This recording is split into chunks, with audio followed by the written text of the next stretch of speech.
Morning everyone, how are you? I'm your history teacher Manoj Arora. I hope you all will be fine at your homes, taking care of your family as well as yourself in this quarantine period. Today we are going to study the last topics of the chapter Thinkers, Beliefs and Buildings. We have studied till now about the construction of the stupas. Today we will study how the temples were constructed, about the Garbhagriha, about the Shikhar which was made. What were the important points which were kept in mind while making of the temples? The Kailashnath temple, Ajanta-Ellora caves and so many temples all around the country. We will study about its basics. Now let us study about building of the temples. In the earlier part of the chapter, we had studied that how were the stupas constructed. Basically, whatever parts stupas had, whether we talk about the railing, harmika, yashti, chhatri or whatsoever it is, everything has got its unique meaning.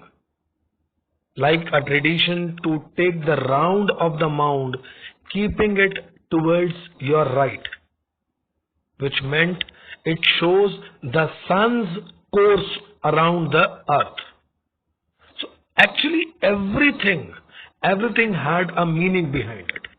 Today we will study about how the temples were built or constructed. Early temple was a small square room called Garbhagriha with single doorway for a worshipper to enter and offer worship to the image. A tall structure called Shikhar was made over the central shrine. Temple walls were decorated with sculpture. Now this sculpture could have the various scenes from the religious scriptures. Later, temple halls became elaborate with assembly halls, huge walls and gateways and arrangements to supply water.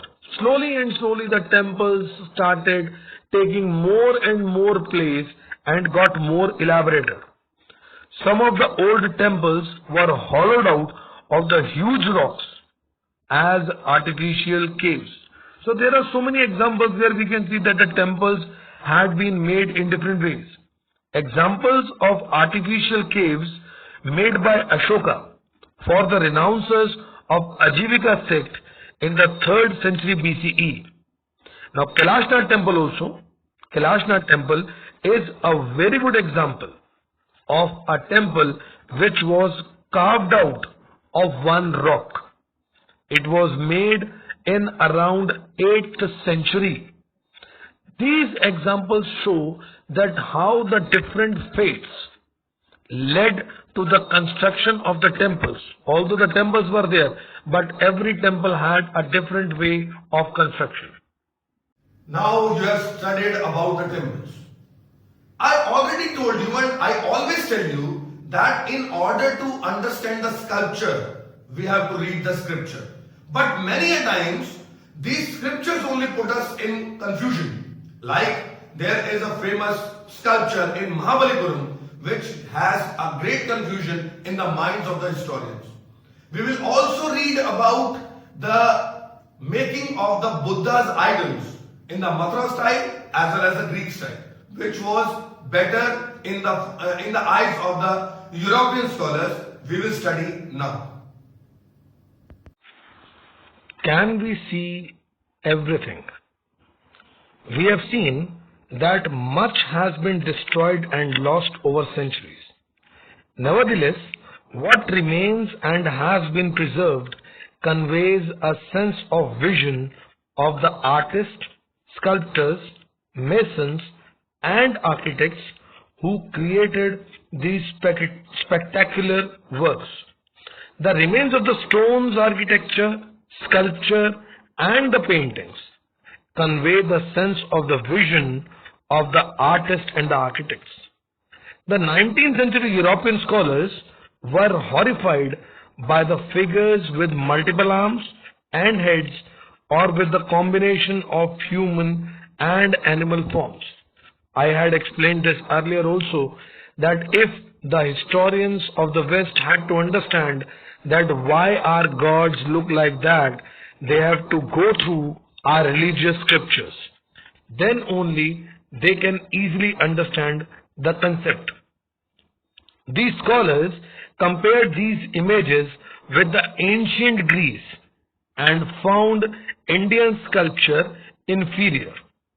They identified the pictures of Buddha and Bodhisattva as they were made on the base of the Greek model in Takshila and Peshawar, where Indo-Greek rulers ruled in the 2nd century BCE. So we can see the pictures of Buddha in the Mathura style and Gandhar style both. So we have got the various paintings made, we had got the various sculptures made.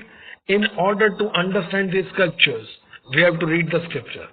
But most of the Western historians, they find the Indian work cheaper in comparison to their own.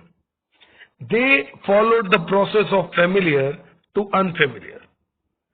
Sometimes, even when we match up the sculpture with the scripture, I keep on saying that we have to understand, if we want to understand the sculpture, we have to read the scripture. But at times, the scripture itself would create confusion. The same example is of a sculpture in Mahabalipuram. There is a rock surface in Mahabalipuram where our historians have got confused. Some feel that it depicts the descent of river Ganga from heaven, from nature, to the center of the rock surface, while others feel that it to be the story from Mahabharata, Arjun doing penance on the river bank in order to acquire arms. So that what I actually want to mean, that it would not be every time that it would be easy for us to, whenever we read the scripture, and we can easily read the sculpture. There are so many things the historians keep on grappling with, and they keep on trying to find the answers. Thank you. Brings us to the end of the chapter. I hope you must have studied all the topics well.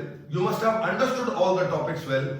I request you to read this chapter once again at home. I request you to take out all the problems and you can put them in the comment box, or you can ask me in the online sessions which are arranged by the school.